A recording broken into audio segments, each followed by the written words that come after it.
Masih dalam Kompas Aceh.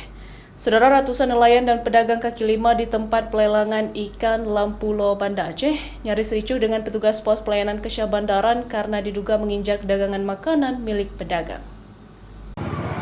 Aksi protes pedagang dan nelayan yang beraktivitas di tempat pelelangan ikan Lampulo, Kecamatan Kuta Alam Kota, Banda Aceh, berlangsung nyaris ricuh. Aksi itu dipicu ulah seorang oknum pegawai yang bertugas di pos pelayanan Kesyah Bandaran di Pelabuhan Perikanan yang menertibkan seorang pedagang perempuan dengan cara menginjak dagangan yang dijajakannya. Unjuk rasa yang berlangsung di pos pelayanan sempat terjadi aksi saling dorong dengan sejumlah anggota polisi dan TNI yang melakukan pengamanan di lokasi. Bahkan oknum petugas Syah Bandar yang selama ini dinilai kerap melakukan aksi arogansi terhadap pedagang harus diamankan untuk menghindari amukan massa. Pendemo yang sedang melancarkan aksi protes juga mengusir paksa petugas Satuan Polisi Pamong Praja yang diturunkan ke lokasi untuk melakukan pengamanan. Sehingga Satpol PP pun akhirnya meninggalkan lokasi PPI Lampulo untuk menghindari bentrok dengan para pendemo. Pijak. Siapa yang pijak? Siapa yang pijak? Siapa yang pijak, Bu? Oh, perikanan. Oh, dinas perikanan. Ibu jualan di sini, Bu.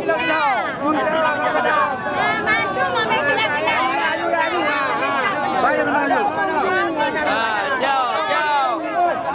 Jangan ada kekerasan lagi. Jangan berhadapan dengan aparat keamanan. Ini kan tempat sipil, tempat pasar. Kondisi pasar kan dipimpin dengan masyarakat sipil.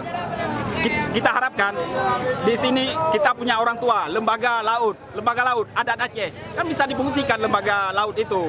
Ada masyarakat adat, kita atur secara masyarakat adat. Jangan sampai ada tindakan kekerasan dari sisi militernya, dari sisi aparat keamanannya. Kami mengharap dari masyarakat laut khususnya pedagang ada tindakan kebijakan dari Dinas Kelautan, jangan semena-mena melakukan hal seperti ini.